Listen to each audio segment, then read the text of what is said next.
Greetings, Father Campo here. I know many of you already have observed and have been asking about if we will have outdoor Mass here. For a recap, for anyone new, the governor opened the possibility for outdoor religious services starting this weekend, and the bishop graciously and very quickly put together permission for the priest to be able to do that. So we will have an outdoor Mass tomorrow, May 3rd at 10:30 a.m. It will be outside behind the church.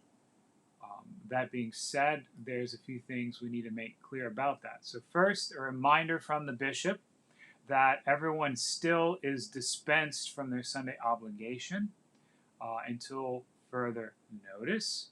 So if you have any concern or you're a little nervous about that, you can just stay home. It's fine.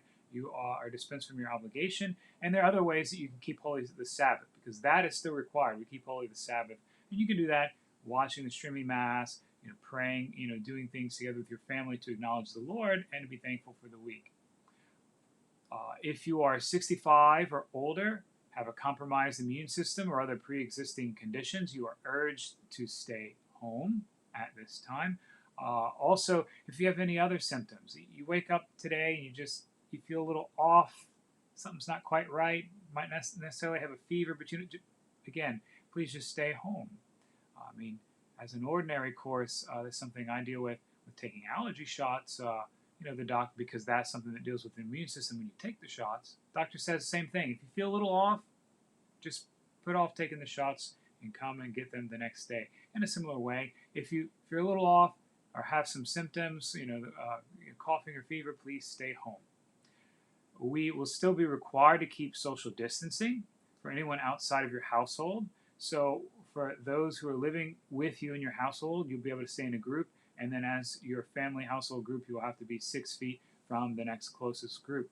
Please obey the ushers who will be helping us to keep those guidelines in place for good ordering and to make sure we're able to continue doing these outdoor services.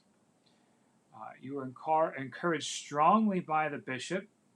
So I say again, the bishop is strongly encouraging you to wear a mask. And then when it's time for communion, as I'll explain in a minute, you'll be able to take that off, obviously, to receive communion. I know many of you in the parish often come to Mass early, and that is a great thing. But for this time being, if you arrive early, please stay in your cars until 30 minutes before Mass begins. There will be no chairs, that we will not be putting out any chairs, and the church will not be available for use for restroom or anything else at the time being.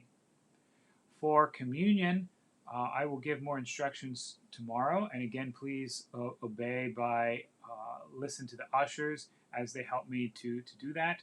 But for communion, you will probably stay in your place in your groups, and I will distribute communion to each of you. I will wear a mask as per the guidelines for that purpose, and I will hand you communion. The bishop has said that we can only receive communion in the hand at this time. And if you are wearing a mask for communion, just keep it on, and then when I approach you for communion, you can just take it off for that time. I will give you communion in the hand, and when you consume the Eucharist, then you can put the mask back on. Those are all of the basic guidelines that we have now. So certainly let's offer our gratitude first to God, always first to God, and then just we can thank Him for that and continue to pray for our bishop and the governor, who, for better or worse, I think they're trying to do their best they can, and it's important that we pray for them as we get through these days. So God bless and keep you, and I hope to see many of you tomorrow for Mass. God bless.